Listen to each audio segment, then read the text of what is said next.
Apa sih sebenarnya yang dimaksud pemilih berdaulat ini, Pak? Jadi secara sederhana, pemilih berdaulat itu Apa sih sebenarnya hak-hak pemilih berdaulat itu, Pak?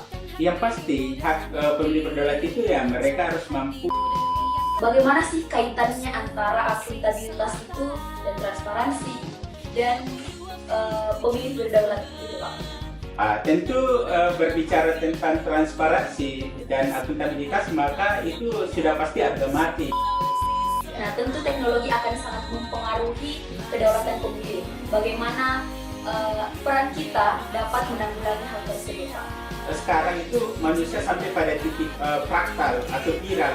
Artinya yang viral itu dipandang sebagai kebenaran tidak boleh, karena tidak selamanya yang viral itu adalah kebenaran. Apa sih peran KPU, Pak, dalam memperkuat kedaulatan pemilih itu, Pak? Yang dilakukan KPU beberapa episode ini itu adalah peran yang sangat strategis, sangat keren dan sangat berkemajuan di era digital hari ini. Apa sih harapan Bapak dalam pilkada serentak khususnya di Kabupaten Bantaeng? Pemilih itu harus mampu membaca dua hal.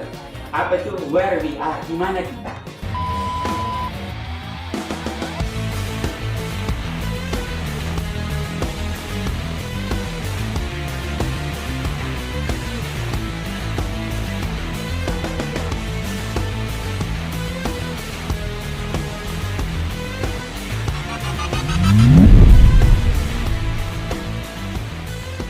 Assalamualaikum warahmatullahi wabarakatuh. Selamat malam teman-teman pemilih. Berjumpa lagi bersama saya Andi Resvita Putri selaku host podcast pada podcast KPU Kabupaten Bantaeng yang akan menemani teman-teman dalam beberapa menit ke depan.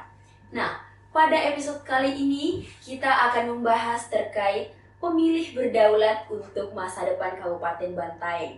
Nah, di tengah-tengah kita sudah hadir narasumber hebat yaitu Bapak Agus Liadi selaku Komisioner KPU Kabupaten Bantaeng periode 2018 hingga 2023. Selamat malam, Pak. Malam.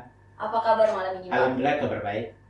Ya, bagaimana perasaan Bapak bisa hadir di podcast KPU Kabupaten Bantaeng malam ini, Pak? Alhamdulillah luar biasa. Yang pasti ini adalah sesuatu yang sangat keren demi pilkada yang tentu akan lebih maju dan ada kelebihan-kelebihan pada masa akan datang. Ya, Pak, dan semoga apa yang kita bahas malam hari ini dapat bermanfaat bagi teman-teman pemilih di rumah, ya, Pak. Insyaallah sangat bermanfaat.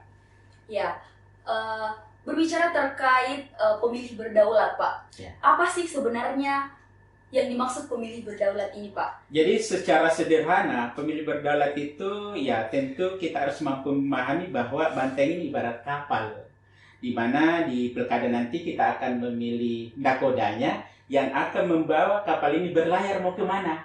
Nah tentu selaku pemilih berdaulat, karena pemilih berdaulat itu harus memahami bahwa kapal ini adalah miliknya dan dianya, si pemilih ini adalah berada di atas kapal itu. Jadi jangan salah-salah memilih, karena kapan salah memilih dua kerugiannya. Rugi karena dia pemilik kapalnya, dan kedua rugi kapan kapalnya berlayar atau bocor maka dia akan ikut tenggelam di dalamnya. Ya, berarti sebagai pemilih berdaulat memang kita harus sadar bahwa pemimpin yang akan kita pilih ini akan memberikan manfaat kepada kita selama 5 tahun ke depan, ya, Pak, ya? Ya, betul sekali. Ya, Pak. Apa sih sebenarnya hak-hak pemilih berdaulat itu, Pak? Yang pasti hak pemilih berdaulat itu ya mereka harus mampu merasakan betul bahwa proses pilkada tahun 2024 nanti ini itu adalah proses pilkada yang penuh dengan sesuai dengan aturan, kemudian berjalan sesuai dengan integritas, dan yang pasti pemilih harus mampu merasakan betul bahwa proses pilkada ini bukan cuma input, proses dan outputnya yang berjalan sesuai dengan aturan, tapi sampai pada persoalan outcome-nya. Seperti itu. Iya, Pak.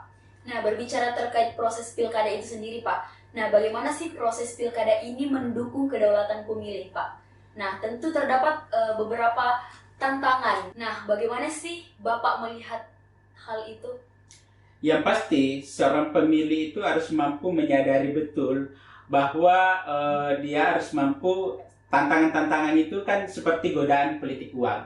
Tetapi ketika pemilih berdaulat mampu betul-betul menyadari tentang bagaimana filosofi pemilih berdaulat, maka secara otomatis mereka itu akan menolak politik uang.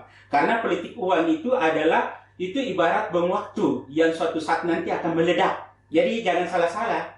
Kemudian yang pasti pemilih berdaulat itu juga akan mampu cerdas dalam memilih. Dan tentunya juga akan proaktif untuk mengikuti setiap tahapan, mengontrol jalannya pilkada, dan termasuk yang pasti juga pemilih berdaulat itu seleranya itu sangat tinggi dalam memilih calon pemimpin. Jadi bukan selera yang kacang-kacangan begitu, harus tinggi seleranya. Nah, jika berbicara terkait transparansi dan akuntabilitas dalam pilkada, nah tentu hal tersebut akan mempengaruhi pemilih berdaulat, Pak. Nah, bagaimana sih kaitannya antara akuntabilitas itu dan transparansi dan pemilih berdaulat itu, Pak? Tentu berbicara tentang transparansi dan akuntabilitas, maka itu sudah pasti harga mati dalam konsepsi tentang pemilih berdaulat. Karena kenapa? Kapan yang dua ini dicederai, maka secara otomatis ini akan mencederai kedaulatan pemilih. Karena pemilih berdaulat itu secara konsepsi itu adalah derivasi turunan daripada konsepsi daripada kedaulatan rakyat, yang dimana itu adalah sebagaimana konstitusi negara kita. Iya Pak, nah berbicara hal-hal yang mencederai pemilih berdaulat itu. Nah saat ini kan kita berada di era digitalisasi ya Pak ya. Nah tentu teknologi akan sangat mempengaruhi kedaulatan pemilih. Nah bagaimana sih pengaruh itu Pak, dan bagaimana peran kita dapat menanggulangi hal tersebut Pak? Yang pasti seorang pemilih yang berdaulat itu kan adalah pemilih yang cerdas. Jadi cerdas di sini bukan cuma cerdas dalam dunia nyata, tapi dia juga mampu memfilter, memahami yang mana berita-berita yang benar, yang mana tidak benar, yang mana baik, yang mana buruk, tentu harus mampu dibedakan. Seorang pemilih berdaulat harus mampu merasakan itu semua. Jadi pemilih berdaulat juga dalam dunia digital hari ini itu jangan terjebak sebagaimana yang dijelaskan oleh Pak Yasrat itu, bahwa sekarang itu manusia sampai pada titik fraktal atau viral. Artinya yang viral itu dipandang sebagai kebenaran, tidak boleh, karena tidak selamanya yang viral itu adalah kebenaran. Betul sekali Pak. Oh iya, berarti pendidikan pemilih akan sangat berperan penting ya Pak dalam kedaulatan pemilih ini. Sudah pasti sekali, sangat penting. Nah, terkait hal itu, apa sih peran KPU Pak dalam memperkuat kedaulatan pemilih itu Pak? Jadi peran KPU kan dalam pilkada itu kan sebenarnya ada 4. Kalau menurut yang saya pahami, input, proses, output, dan outcome.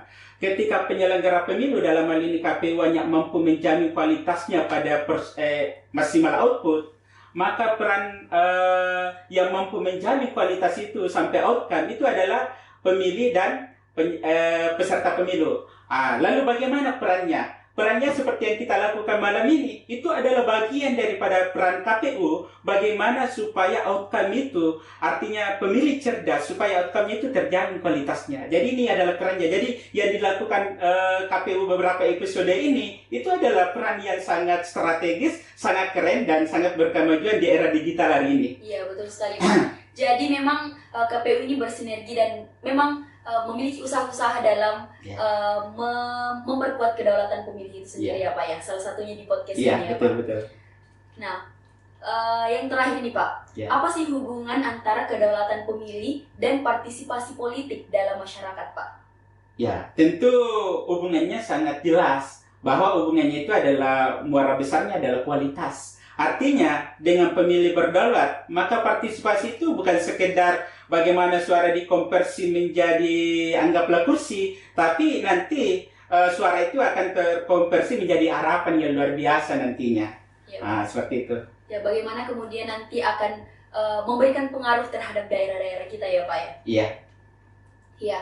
Nah, setelah pembahasan kita pada malam hari ini Pak, apa sih harapan Bapak dalam pilkada serentak khususnya di Kabupaten Bantaeng ini Pak? Ya, tentu harapannya bagaimana kita bisa menciptakan pilkada yang berintegritas, berkualitas. Tetapi terkait pemilih berdaulat, ada pesan menarik dari Pak Renal Kasali. Ya, Pak. Jadi Pak Renal Kasali kan kaitannya dengan bahasa Jepang ini, karena tema malam ini adalah tema yang keren.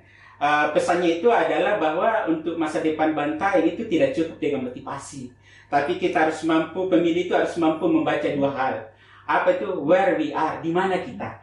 Kita berada di mana adalah dalam konteks kita adalah negara yang berbasis dengan menganut sistem demokrasi. Di mana sistem demokrasi yang sudah pasti adalah kata kuncinya adalah pemilih.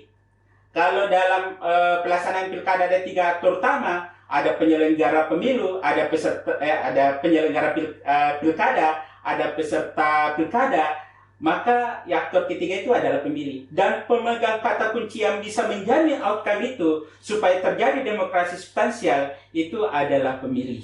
Meskipun sebenarnya peserta pilkada juga harus mampu menjamin itu, tapi kan namanya peserta itu kan spirit yang lebih tinggi itu adalah spirit bersaing, maka yang bisa menjamin adalah pemilih. Ketika kita tidak bisa lagi berharap banyak kepada peserta, maka harapan terakhir kita untuk masa depan Bantaeng itu ada di pemilih.